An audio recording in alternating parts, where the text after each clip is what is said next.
बहू। बलविंदर की पहली बीवी को बच्चा ना होने के कारण वो दूसरी शादी करता है, लेकिन जब दूसरी शादी से भी बच्चा नहीं होता तो वो तीसरी शादी करता है, और तीसरी शादी करने के बाद भी जब उसे संतान का सुख प्राप्त नहीं होता तो वो डॉक्टर को दिखाता है। और फिर बलविंदर जी, दोष आपकी बीवियों में नहीं, आप में है। आप में ही कुछ मेडिकल रीजंस की कमियां हैं जिनके कारण आप कभी भी किसी बच्चे के बाप नहीं बन सकते।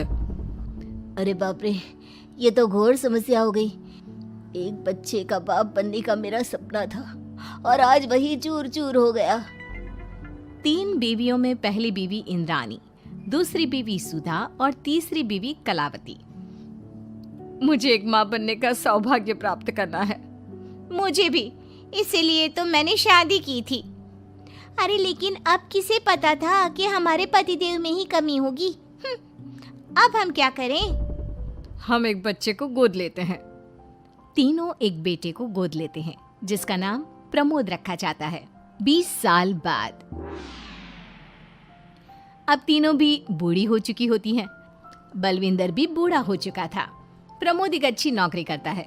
उसकी शादी की उम्र हो चुकी थी, इसलिए तीनों माएं प्रमोद की शादी पाखी नाम की एक लड़की से करा देते हैं। शादी के बाद बहू पाखी की पहली रसोई की रस्म की बारी आती है।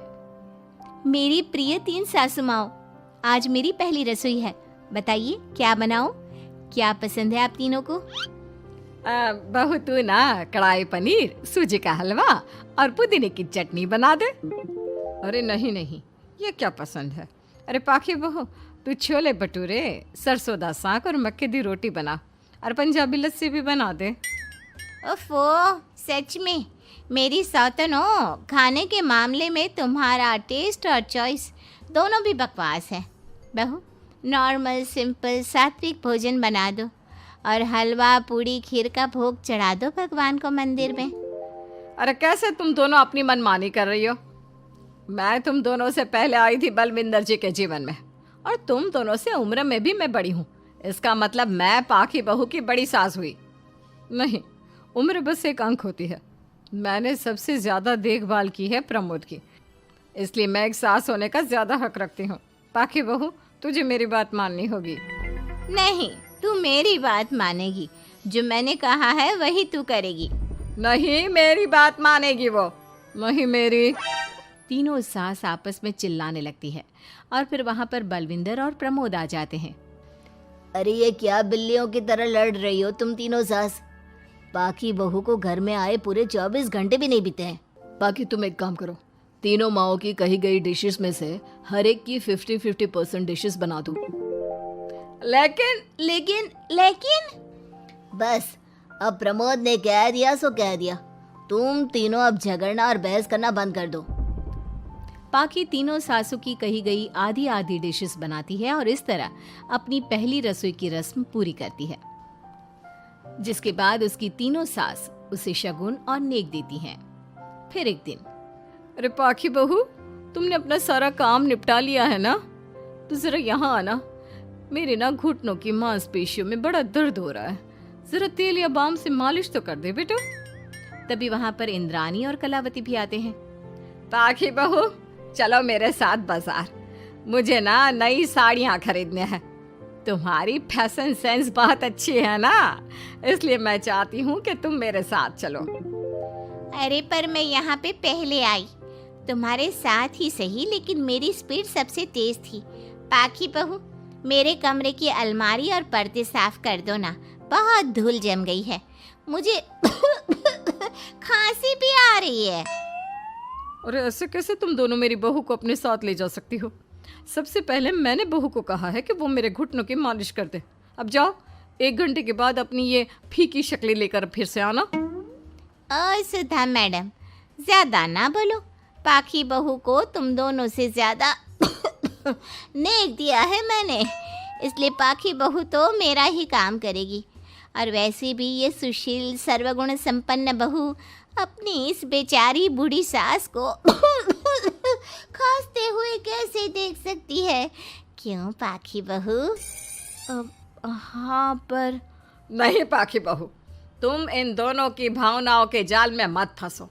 और रही बात शगुन और नेक की, तो रिश्तों को प्यार के भाव से तोला जाता है, ना कि पैसों के भाव से। मतलब ही कहीं के। ओ इंद्रानी, ज्यादा मत उछलो, पता है कौन कितना मतलबी है। उफो, अब फिर से आप तीनों मत शुरू होइए। मैं आप तीनों की काम करूंगी, लेकिन बारी बारी। सबसे पहले सुधा सासू माँ का, फिर कलावती सासू माँ और फिर इंद्रानी सासू माँ का। इसके बाद तीनों सासों में फिर से लड़ाई और कहासुनी छिड़ जाती है। फिर एक दिन जब पाखी घर का किराने का सामान लेने बाहर निकल रही होती है कि तभी, बहू, मुझे ना मेरा पुराना संदूक नहीं मिल रहा, तू आकर ढूंढ देगी क्या? अब ठीक है इंद्रानी सासू माँ। पाखी इंद्रानी के कमरे में जा ही रही होती है कि तभी उसे सुधा रोक लेती है, हाथ में खूबसूरत साड़ी लिए। पाखी बहू, ये मेरे ना साड़ी पर पिछली बार अचार गिर गया था, इसे प्लीज अच्छे से धो देना। वो कल शाम को विमला जी के बेटे की शादी में जाना है ना, एक ही बार पहनी है ये साड़ी मैंने। अभी धो देगी तो कल तक अच्छे से सूख जाएगी और कड़क इस्त्री करके मैं तेरा परफ्यूम मार कर शादी में जाऊंगी। हाँ, लेकिन सुधा सासू माँ। उतने में कलावती भी वहाँ पर एक कढ़ाई लेकर आ जाती है। पाखी बहू, ये मैंने कल रात को मेहंदी भिगोई थी लोहे की कढ़ाई में, मेरे बालों में लगा देना बिटिया, तू तो मेरी प्यारी बहू है ना? इंद्रानी वहाँ आ जाती है और तीनों सास फिर से एक दूसरे को गुस्सेल आंखों से देखती है और फिर से आपस में लड़ना शुरू कर देती है। तुम अपने आप को समझती क्या हो?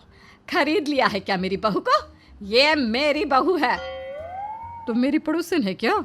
ये मेरी भी बहू है और मेरा भी इस पर उतना ही हक है जितना कि तुम्हारा।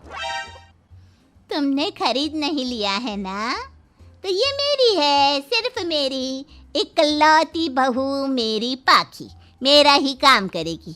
क्यों पाखी? नहीं नहीं, ये मेरा काम करेगी। पहले मैंने आवाज लगाई थी। तुम दोनों तो ऐसी बहू पाने के लायक भी नहीं हो। हट जाओ तुम दोनों और खुले मैदान में जाकर एक दूसरे से लड़ो और नोचो एक दूसरे को। लेकिन पाखी बहू तो सिर्फ मेरी ही सुनेगी और मेरे ही आदेशों का पालन भी करेगी। तीनों सासों के बढ़ते झगड़े को देख पाखी अपना आपा खो देती है और जोर से चिल्ला पड़ती है, बस बहुत हुई आप तीनों की तू मैं। अरे रोज ना ड्रामा लगाती रहती हो, 50 साल की बूढ़ी औरतें हो गई हो, फिर भी बच्चों की तरह लड़ती रहती हो। अब बस बहुत हुआ। अब तो मैं आप तीनों में से किसी की भी बात नहीं सुनूंगी और मैं जा रही हूँ ये घर छोड़ के। अब मुझ में और सहन शक्ति नहीं बची, मैं चली। अब लड़ो झगड़ो, एक दूसरे को मारो पीटो नोचो, जो करना है करो। पाखी अपना सूटकेस लेकर घर से बाहर निकलने लगती है। तभी तीनों सास बेहद घबरा जाती हैं और भावुक होकर पाखी से विनती करने लगती है, पाखी बहू, बहू हमें छोड़कर मत जाओ ऐसे। अरे हम तुम्हारे बिना मर जाएंगे। इतने कम समय में ही तुम हम सबकी जीने की वजह बन चुकी हो। माफ कर दो हमें बेटा। हाँ पाखी बहू, हम आइंदा से कभी नहीं लड़ेंगे और हंसी खुशी मिलकर बात करते रहेंगे, वादा करते हैं। हाँ बहू, लेकिन तू मत जा प्लीज, ये घर तेरे बिना सुना सुना हो जाएगा। हम तीनों सासों की एक ही तो बहू है, लेकिन हम अपनी एक बहू को बेटी की तरह प्यार देंगे, उसके साथ सहेलियों की तरह रहेंगे। लड़ाई झगड़ा सब कुछ छोड़ देंगे बेटा, लेकिन तू छोड़ के मत जा। अपनी तीनों सासों को भावुक देखकर पाखी की भी आंखें भर आती है और वो उन तीनों को माफ कर देती है और उनके गले लग जाती है। इसके बाद तीनों सास अपनी एक बहू संग खुशी से मिलजुल कर रहती हैं और आपस में जरा भी लड़ाई झगड़े नहीं करती।